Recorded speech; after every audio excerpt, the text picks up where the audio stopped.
दोस्तों आज हम बात करने वाले हैं नरेंद्र मोदी सरकार को हुए 8 साल पूरे। इन सालों में के सफ़र में नोटबंदी से लेकर धारा 370 हटाने समेत कई अहम फैसले लिए हैं जिनका सीधा असर जनता पर पड़ा है। आइए जानते हैं ऐसे ही कुछ नुकसान और इनसे हुए कुछ फ़ायदों के बारे में। केंद्र की मोदी सरकार को 8 साल पूरे हो चुके हैं। 8 साल में इस सफ़र में इस सरकार ने कई अहम फैसले लिए हैं, चाहे वो नोटबंदी हो और चाहे सर्जिकल स्ट्राइक से लेकर अहम फैसले। तो आइए जानते हैं इन फैसलों के बारे में। पहला, 8 नवंबर 2016 को पीएम नरेंद्र मोदी ने 500 और 1000 के नोटों को बंद होने की घोषणा की। हालांकि इन्हें बैंकों में जमा करने की छूट दी गई। इसके एवज में सरकार 500 और 2000 के नोट नए जारी किए। इस फैसले से सीधा असर जनता पर पड़ा। आइए अब जानते हैं इससे हुए फायदे। सरकार के इस फैसले के कारण लोगों को कम से कम कैश करने के चलन की शुरुआत हुई। लेन देन के कई डिजिटल दायरे बढ़ा। आइए जानते हैं अब हुए इससे नुकसानों के बारे में। नोटबंदी की घोषणा करते वक्त केंद्र सरकार ने दावा किया था कि इससे काला धन, आतंकवाद और जाली नोट में कमी आई, लेकिन इसका उल्टा असर हुआ। एक रिपोर्ट के मुताबिक बैंक में भारतीय की जमा रकम में 50% की बढ़ोतरी हुई। दोस्तों बात करते हैं मोदी सरकार के लिए गए दूसरे फैसले के बारे में। इस फैसले को देश की जनता से जितना सराहा उतना ही विपक्ष ने सवाल उठाया। आज़ादी के पहली बार सर्जिकल स्ट्राइक के जरिए भारत ने पाकिस्तान को मुंहतोड़ जवाब दिया। 28 सितंबर 2016 और 26 फरवरी 2019 को हुई सर्जिकल स्ट्राइक का एक बड़ा फायदा केंद्र को मिला और लोकसभा चुनाव में मोदी सरकार की 2.0 वापसी हुई। आइए जानते हैं इसके फायदे के बारे में। मोदी सरकार के इस फैसले को जनता ने सराहा और वैश्विक स्तर पर भारत की आतंक विरोधी छवि मजबूत हुई। सरकार के इस फैसले से संदेश गया कि वो किसी भी कीमत पर आतंकवाद को बढ़ने का मौका नहीं देगा।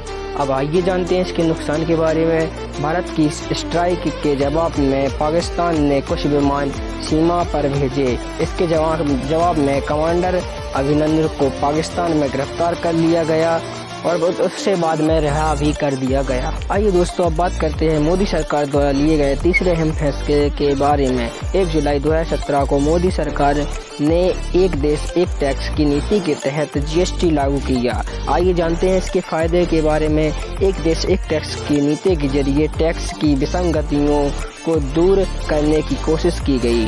पूरे भारत में एक समान टैक्स की शुरुआत हुई। अब आइए जानते हैं इसके नुकसान के बारे में। जीएसटी के लागू होने के बाद केंद्र ने इसके फायदे गिनाए तो व्यापारियों और राज्य सरकारों ने इसका बड़ा विरोध किया, जिसके अलग अलग राज्यों ने अलग अलग टैक्स वसूले और इसका काफ़ी विरोध किया गया।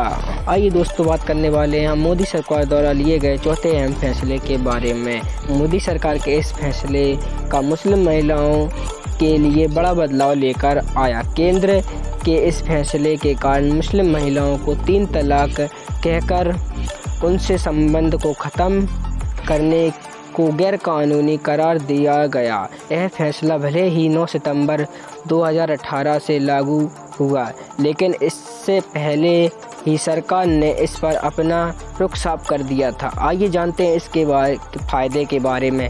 महिलाओं को इस तरह 3 तलाक देने के लिए 3 साल सज़ा का प्रावधान तय किया गया और महिलाओं को गुजारा भत्ता देने और 3 तलाक के मामलों में कमी आई। आइए जानते हैं इसके नुकसान के बारे में।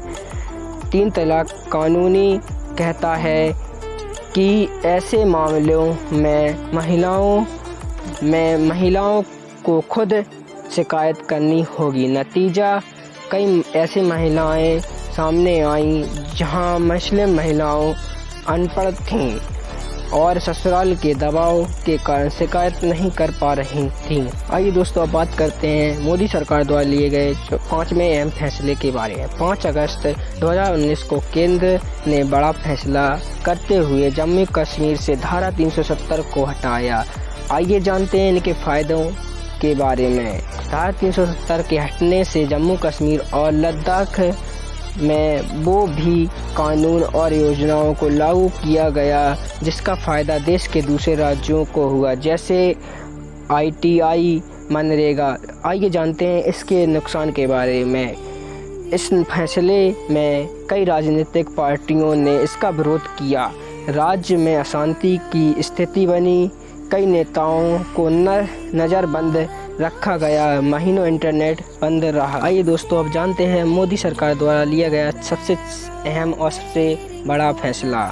CAA 10 जनवरी 2020 को नागरिकता संशोधन अधिनियम CAA लागू किया गया। यह अधिनियम भारत के पड़ोसी देश में आए गैर मुस्लिम लोगों, प्रवासियों को नागरिकता देता है। आइए जानते हैं इसके फ़ायदे के बारे में। लंबे समय में भारत में रह रहे ऐसे प्रवासियों को नागरिकता मिलने का रास्ता साफ हुआ। इससे सरकारी आंकड़ों में जगह मिली। आइए जानते हैं अब इसके नुकसान के बारे में। CAA का काफ़ी विरोध किया गया। विरोध करने वालों में सबसे ज़्यादा मुस्लिम समुदाय रहे। उनका कहना है कि अधिनियम मुस्लिम विरोधी है, यह समानता के अधिकार का उल्लंघन करता है। आइए दोस्तों अब हम बात करते हैं मोदी सरकार द्वारा लिया गया 7वां फैसला। 1 अप्रैल 2020 को मोदी सरकार ने देश में 10 सरकारी बैंकों को विलय करके 4 बड़े बैंक बनाने की घोषणा की। आइए जानते हैं इससे हुए फायदे के बारे में। बैंकों के विलय से उनका खर्चा कम हुआ, बैंकों का प्रॉफिट बढ़ा, ग्राहकों को बढ़िया सुविधा देने के लिए कम कदम उठाए गए। आइए जानते हैं अब इससे हुए नुकसान के बारे में। कई मीडिया रिपोर्टों में दावा किया गया कि बैंकों ने अपनी लागत को कम करने के लिए लोअर लेवल कमजोरियां को BIS दिलाया। आइए दोस्तों अब जानते हैं मोदी सरकार द्वारा लिया गया 8वां और सबसे अहम फैसला। 19 नवंबर 2021 को प्रधानमंत्री नरेंद्र मोदी तीनों कृषि कानून को वापस लेने की घोषणा की, देश को संबोधित किया। आइए जानते हुए इससे फायदे के बारे में।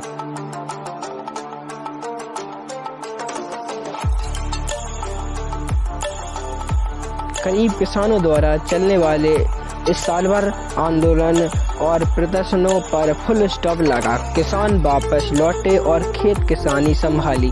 अब आइए जानते हैं इससे हुए नुकसान के बारे में। महीनों चले किसानों के प्रदर्शनों में कई किसानों की जान गई। हालांकि घटनाएं घटी और देश के कई हिस्सा में अशांति रही।